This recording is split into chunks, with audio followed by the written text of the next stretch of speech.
গাড়িটাকে এরকম সাইড দিয়ে দেখলে ততটা বাল্কি না মনে হলেও যদি গাড়িটাকে এরকম সামনে মানে একদম ফ্রন্ট ভিউ থেকে দেখা যায় তাহলে কিন্তু যথেষ্ট বাল্কি দেখা যাচ্ছে।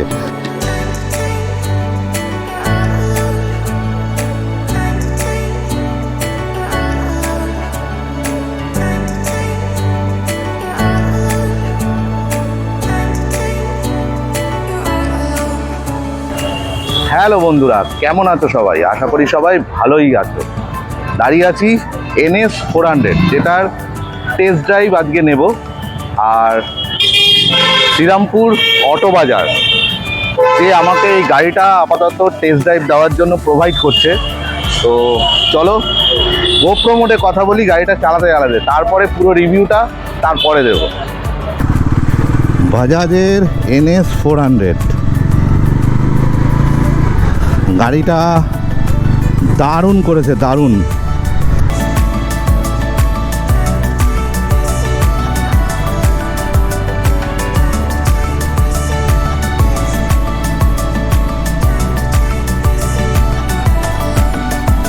স্লিপার ক্লাচ পুরো স্লিপার ক্লাচের মতোই কাজ করছে।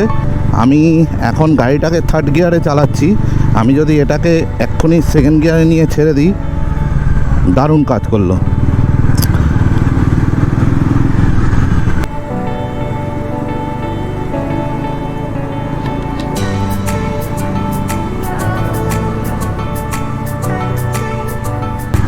Break condition excellent.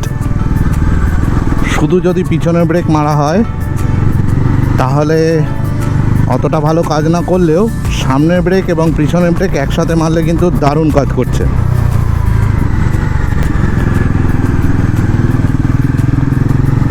আর এখানে যে মিরারটা দেওয়া হয়েছে সেম ডমিনারের মিরার।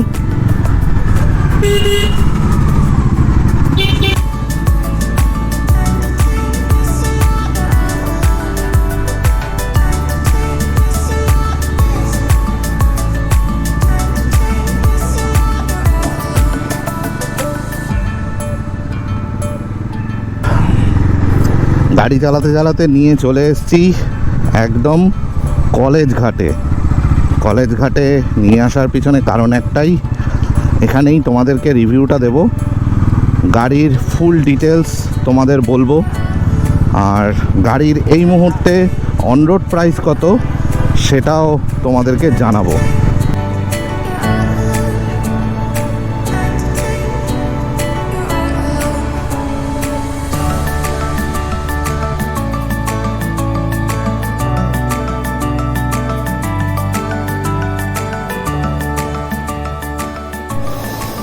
গাড়িটাকে এরকম সাইড দিয়ে দেখলে ততটা বাল্কি না মনে হলেও যদি গাড়িটাকে এরকম সামনে মানে একদম ফ্রন্ট ভিউ থেকে দেখা যায় তাহলে কিন্তু যথেষ্ট বাল্কি দেখা যাচ্ছে। তার কারণ একটাই, এই যে সুন্দর এখানে যে DRL দিয়েছে, সাথে LED হেডল্যাম্প, আর এদিকে রয়েছে 110/70 টায়ার আর 17 ইঞ্চির অ্যালয় হুইল, সাথে রয়েছে 320 mm একটা বড় ডিস্ক, সাথে রয়েছে USD ফোক্স যেটা কালারটা অনেকটা শ্যাম্পেন গোল্ড। আর এইখানে যে কুলিনের যে গার্ডটা দিয়েছে সেটার জন্য বেশ বাল্কি লাগছে সামনে থেকে। আর এদিকে 373.27 cc লিকুইড কুল 4 ভালভ DOHC FI ইঞ্জিন, যেটা প্রোভাইড করে 40 bhp পাওয়ার TPS এবং টর্ক 35 Nm, পুরোটাই একদম ডমিনারের মতো। আর সাউন্ডটা যদি একবার শোনাই তোমাদের,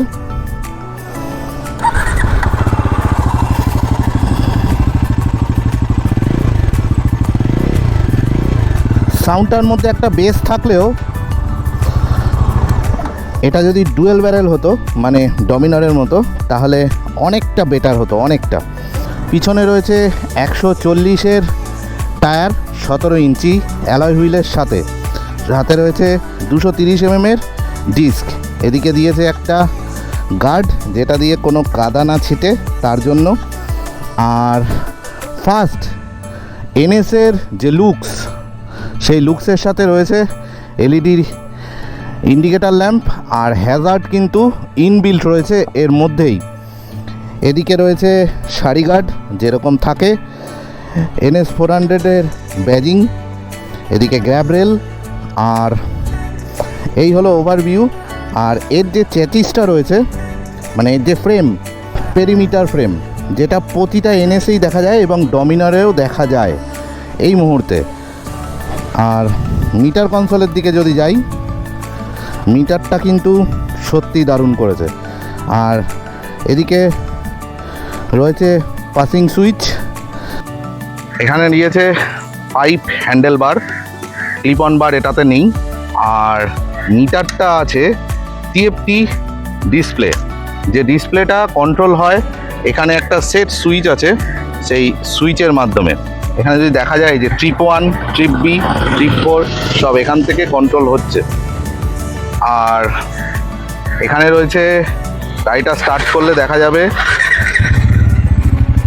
এখানে রয়েছে RPM মিটার, এখানে গিয়ার ইন্ডিকেটার, এখানে ওডোমিটার, এখানে টাইম, এবং এখানে এই গাড়িতে একমাত্র পাওয়া যাচ্ছে 4টে mode: road mode, sports mode, rain mode and off road mode. কিন্তু এই অফ রোড মোডে গেলে পরে off road mode two ABS কাজ করবে না। আর এখানে যে লুকিং গ্লাসটা সেম ডমিনারের লুকিং গ্লাস, কালারটা পুরো রেড অ্যান্ড ব্ল্যাকের কম্বিনেশনে। এই হলো গাড়ির পুরো ওভারঅল ভিউ। এই হলো গাড়ির ওভারঅল রিভিউ। কিন্তু গাড়িটা কিছু কোম্পানি দাম রিডিউস করার জন্য, গাড়িটার দাম 2,25,000 থেকে 2,35,000-এর মধ্যেই আছে সারা অল ওভার ইন্ডিয়াতে। সেই কারণে একটু কস্ট কাটিং করা হয়েছে কিছু কিছু জায়গায়, যেমন লেগ গার্ড সব থেকে বড় কস্ট কাটিং হয়েছে। আর লেগ গার্ডটা একটু ভালো দিলে মনে হয় বেটার হতো। যাই হোক, এই দামে 400cc-র গাড়ি আমার মনে হয় না এত পাওয়ারফুল ইঞ্জিন সমেত কোথাও পাওয়া যায় বলে। ট্রাই করে দেখা যেতে পারে। তো কারা কারা এছাড়াও অন্য গাড়ি 400cc-তে চালাচ্ছ সেটা কমেন্ট বক্সে লিখো। তো চলো এবার চালাতে চালাতে একটা ছোট রিভিউ হয়ে যাক গাড়ির পাওয়ার কেমন আছে। Let's us right.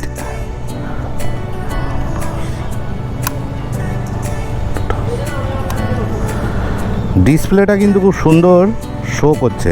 আর এদিকে যে সুইচটা রয়েছে এটা ইঞ্জিন কাটের সুইচ, আর ইঞ্জিন স্টার্টের সুইচও এটাই। আর এখানে রয়েছে হ্যাজার্ড, এই যে হ্যাজার্ড দেওয়ার সাথে সাথে জ্বলে উঠলো হ্যাজার্ড। এদিকে রয়েছে হেডলাইট অফ অন, আর এদিকে রয়েছে পাসিং সুইচ। তো চলো স্টার্ট করা যাক গাড়িটা চালিয়ে।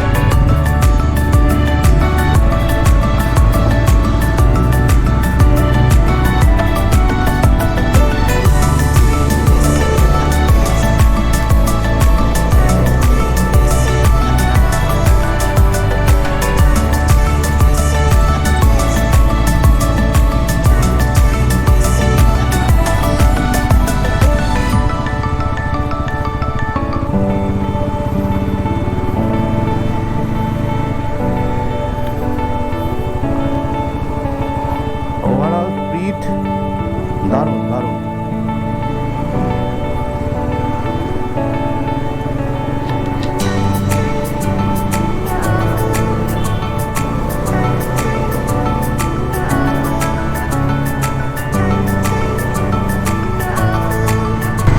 স্লিপার ক্লাচ থাকার জন্য গাড়িটা ডাউন শিফট করার সময় কিন্তু কোনো রকম কোনো প্রবলেম এখানে হচ্ছে না।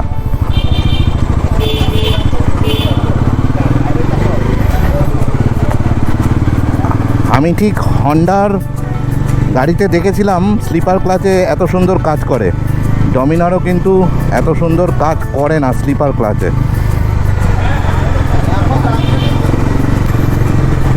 সিটটা খুব নরম না হলেও ডমিনারের যেরকম সিটের কমফোর্টেবিলিটি ঠিক সিমিলার, একটু হার্ড আছে। মানে গাড়িটাকে তৈরি করা হয়েছে অনেকটা লং রাইডের জন্য, কিন্তু গাড়িটার যা ওয়েট আর গাড়িটার যা পাওয়ার সেটা নিয়ে লং রাইডের সঙ্গে শর্ট রাইড এবং ডেলি পারপাসও ইউজ করা যেতে পারে।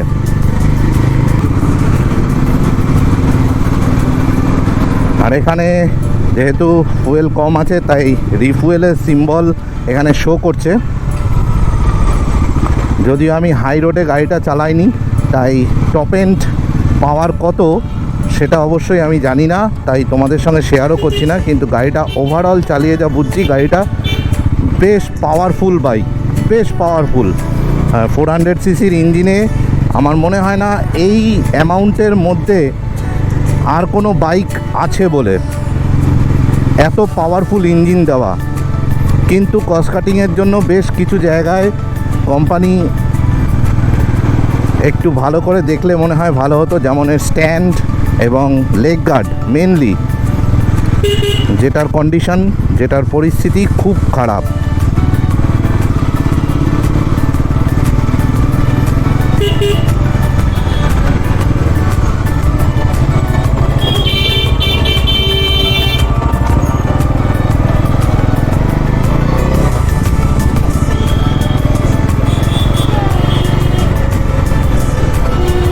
এসে গেছি বাজাজের শোরুমের সামনে। এবার গাড়ি ফেরত দিয়ে আমাদেরকে চলে যেতে হবে। রিভিউ শেষ, গাড়ি এবার বাজাজের শোরুমে ফেরত দিয়ে দিচ্ছি। আর ঠিক পাশেই দাঁড়িয়ে আছে আরেকটা লেজেন্ড 220, আমার খুব পছন্দের একটা বাইক। একটা সময় চালাতাম, এখন আর চালাই না। তো এই ভিডিও এখানেই শেষ করছি, দেখা হচ্ছে আবার নেক্সট ভিডিওতে। যারা আমার চ্যানেল এখনও সাবস্ক্রাইব করোনি তাদেরকে বলবো, যদি ভালো লেগে থাকে তাহলে সাবস্ক্রাইব করো আর পাশে থাকা বেল বাটনটি টিপে দিও। রাইড সেফ, জয় হিন্দ।